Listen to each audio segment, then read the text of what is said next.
Sejam bem-vindos a mais um episódio de Wild Delícias Retrô. Bem, no episódio de hoje a gente vai falar então de um queridinho da culinária e da confeitaria brasileira, o brigadeiro. E é por isso que eu tô vestida assim hoje. Por favor, não me confunda com certos tipos de gente, ok? O brigadeiro é esse docinho, então, que a gente conhece das festas infantis. É um doce rápido que a gente faz em casa quando tá com vontade de comer alguma coisinha, sabe? De noite, docinha. Mas pouco se fala, por exemplo, da história desse doce. Como vocês já sabem, o brigadeiro tem basicamente dois ingredientes. O primeiro ingrediente, a base do brigadeiro, é o leite condensado. E o leite condensado ele é um ingrediente industrializado que adentrou essas cozinhas e receitas brasileiras nessa época de pós-Segunda Guerra. O leite condensado ele já era um conhecido do brasileiro desde 1860, quando ele começou a ser importado para o Brasil. Deixa eu falar uma coisa antes de eu continuar. Tem gente fazendo exercício aqui na quadra do prédio, tá no meio da quarentena, que a gente sabe que não pode, né? Que não é o ideal. Então a pessoa tá fazendo barulho e ouvindo música bem alta, eletrônica. Se vazar alguma coisa, é isso. Voltando. O leite condensado ele foi criado 10 anos antes da chegada dele no Brasil como uma forma de preservação do leite para transporte. Então o leite era um bem de consumo que perecia muito fácil. Na forma de leite condensado, esse produto ele conseguia ser transportado e armazenado por mais tempo. O curioso do leite condensado é que esse processo... Os gatos estão brigando, gente. O curioso do leite condensado é que esse processo industrial foi criado até mesmo antes do processo de pasteurização, que é o que a gente sabe que hoje em dia protege os alimentos de perecerem aí nas prateleiras dos mercados ou no transporte deles de um lugar para o outro. Caligari, posso? Obrigado. Qual era o objetivo do leite condensado? Era justamente ser diluído na água, ou no chá, ou no café, para que ele conseguisse reproduzir o leite in natura, ou seja, o leite normal. Foi na América Latina que o leite condensado ganhou novos usos. Esse uso culinário dentro da confeitaria, dentro das sobremesas. E foi em 1921 que a gente teve a nossa primeira fábrica nacional. Essa fábrica, por acaso, era a fábrica da Nestlé, que ajudou a difundir ainda mais o leite moça, ou o leite da moça, como se chamava na época, por causa da embalagem daquela moça segurando um jarro, um leite, não sei o que é aquilo, na cabeça dela. O cacau, né, o chocolate, por sua vez, ele era bastante consumido já no século XVII e no século XVIII. Numa época das grandes navegações, ele era um bem de consumo de luxo, vamos dizer assim. Só que ele era consumido na forma de bebida. Esse cacau ele era transformado numa pasta com especiarias e depois ele era processado numa espécie de placa ou de bastão. Você pegava essa forma sólida dele, fracionava, assim como leite condensado, e transformava numa bebida. Geralmente se misturava com água quente ou leite quente. Em 1828, ele conseguiu se transformá-lo em pó, industrialmente. Isso facilita a sua disseminação. Ele deixa de ser um bem de luxo e passa a ser um bem comum. Então, é nessa virada aí do século XX, com a abertura de diversas fábricas estrangeiras aqui em São Paulo, que esses produtos começam a se popularizar. Principalmente a partir dos anos 40. Eu trouxe algumas receitas pra gente fazer hoje. Enquanto a gente lê e testa essas receitas, eu vou contando pra vocês então um pouquinho mais da origem deste docinho, deste mimo brasileiro. Nossa primeira receita é literalmente do ano de 1950. É basicamente nessa década que o brigadeiro se populariza como doce nacional e dessas festinhas de aniversário. É uma receita que eu acho que tá muito próxima do brigadeiro que a gente já faz hoje em dia. Eu cortei ela pela metade. Como a gente vai fazer várias receitas de brigadeiro, eu não quero desperdiçar nada nesses tempos de guerra biológica que a gente está vivendo, não é mesmo? Estou preparadíssima. Quais são os ingredientes? Uma lata de leite condensado,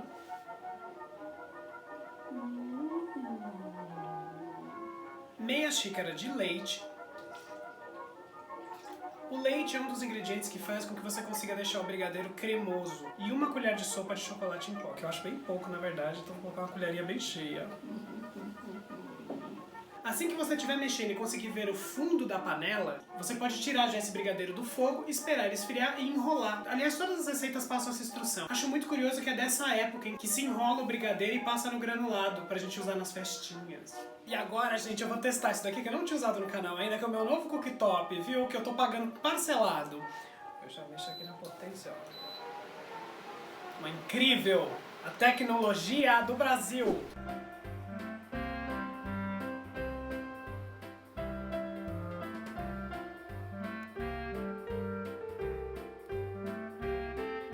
tomem cuidado com esse tipo de brigadeiro que vai leite, porque o leite começa a borbulhar. Você tem que tirar toda a umidade desse brigadeiro.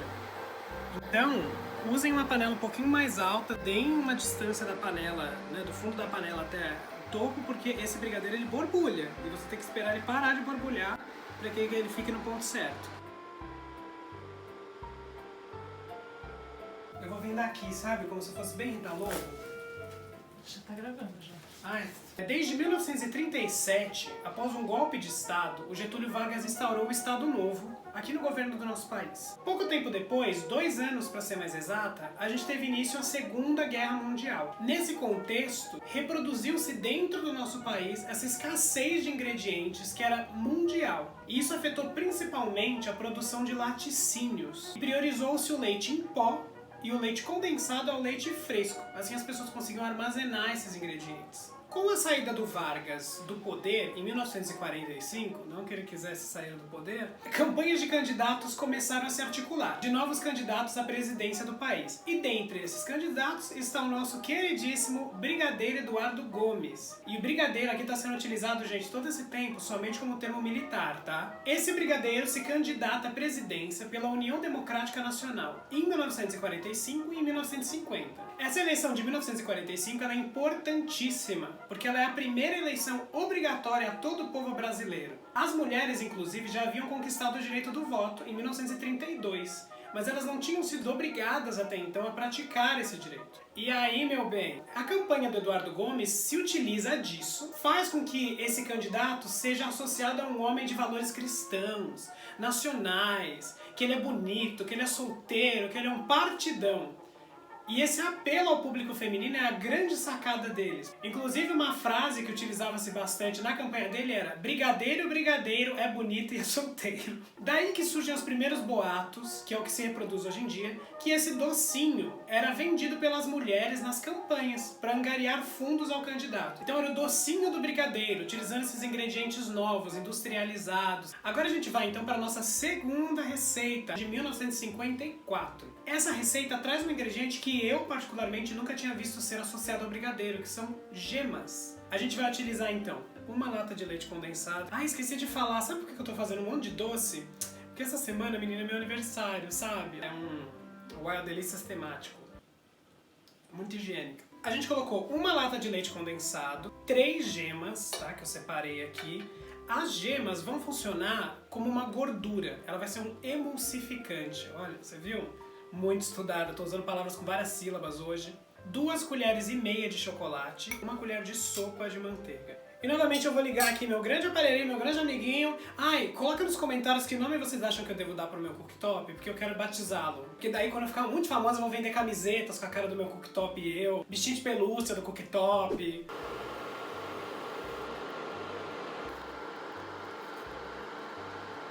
Isso é pra você que tá de TPM em casa. Você me xingar bastante hoje. O historiador Pedro von Menden Meirelles apresenta uma origem aí alternativa para esse doce. Ele acredita que o American Way of Life, que toma conta do Brasil aí no final da Segunda Guerra e até a década de 50, pregava que o tempo gasto na cozinha era um tempo perdido. Ou seja, a gente tinha que utilizar as maravilhas domésticas, além dos enlatados, para que a gente pudesse facilitar a culinária diária. Então o papel da mulher não era ficar horas na cozinha, não, ela devia ser prática. Então, através da pesquisa dele, ele conseguiu rastrear já em 1949 as primeiras receitas de brigadeiro. Existem leitoras dessas revistas femininas que já diziam que essa atual receita do brigadeiro, a que a gente faz hoje em dia, que a gente fez no começo do vídeo, seria chamada, na verdade, de bombom de doce de leite. Ou seja, já existia esse doce, ele foi rebatizado. A diferença da receita de brigadeiro original, para que a gente conhece hoje, é a seguinte: você tem que cozinhar a lata de leite condensado antes de preparar o brigadeiro. Para esse começo todo da receita, eu quis ser experimental hoje. A gente vai ver então um trechinho aí do vídeo que vai ser a ASMR. Você tá preparada? Aumenta o volume aí do fone e segue a minha voz. Vem cá, vamos lá juntas.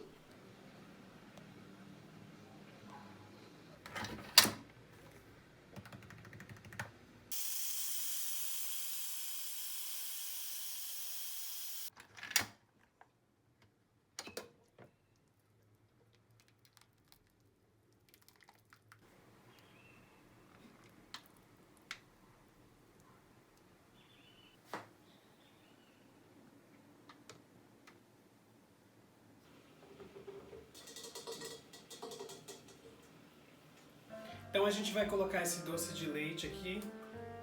Um pouquinho mais duro do que eu esperava, né? Tá, vamos ver se a manteiga faz com que ele... Que horroroso. Agora a gente vai misturar 3 colheres, eu vou colocar 4 colheres de chocolate em pó, vamos colocar 4, vamos ser generosas, não é mesmo? E 1 colher de chá de manteiga, então essa manteiguinha aqui. Vou ligar nosso amiguinho aqui. Aí vocês podem até me perguntar o seguinte, né? Bela, mas se a receita é dos anos 50, ele não se candidatou em 1945, ele tem aquela característica de historiador que é a seguinte: a gente procura evidências. E nessa loucura de dizer que eu não te quero. Evidências históricas, né? Então talvez esse doce já fizesse parte do cotidiano brasileiro. Então muitas vezes as pessoas já trocavam assim de boca a boca as receitas dessas festinhas aí, né, de aniversário, e ele foi aparecendo pouco a pouco nos livros de receita, nas revistas, nos recortes de jornais. Gente, o cheiro tá muito bom, sério. Vamos misturar aqui até que essa manteiga derreta, né? A manteiga chega a derreter na boca.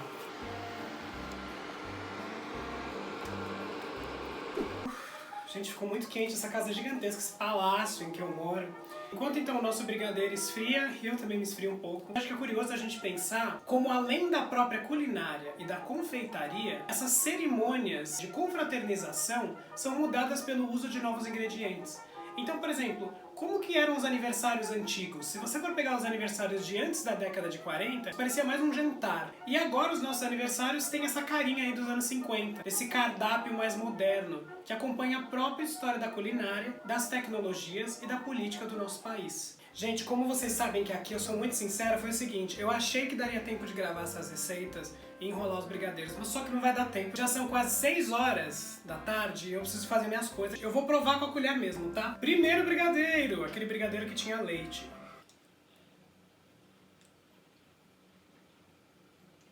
Este é um brigadeiro normal. É um brigadeiro normal com leite, então a textura dele tá diferente. A textura dele com o leite então ficou mais cremosa, mas ele é aquele brigadeiro que a gente já conhece. Achei sem graça. Nosso segundo candidato, o brigadeiro que ia, nem lembro o que é mesmo, o que é, ovos. O brigadeiro que vai então gemas e manteiga.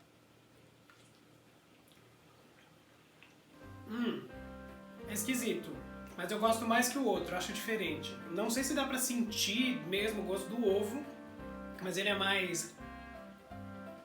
Ele parece mais encorpado que o brigadeiro anterior. Não pode desperdiçar. Não pode desperdiçar nada. E o último, que é o que eu tô mais ansiosa pra provar. A cor tá muito bonita, ele tá bem lisinho. O original dele seria ele puro, assim, né, enroladinho. E também tem uma variação com uvas passas, que você deixa de molho de um dia pro outro no vinho branco. Então talvez ele seja um brigadeiro alcoólico. Vamos ver, menina, vamos ver. Ele é muito mais suave que o brigadeiro que a gente conhece.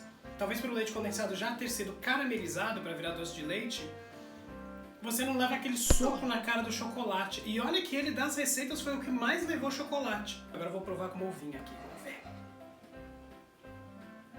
Olha que bonitinho, olha.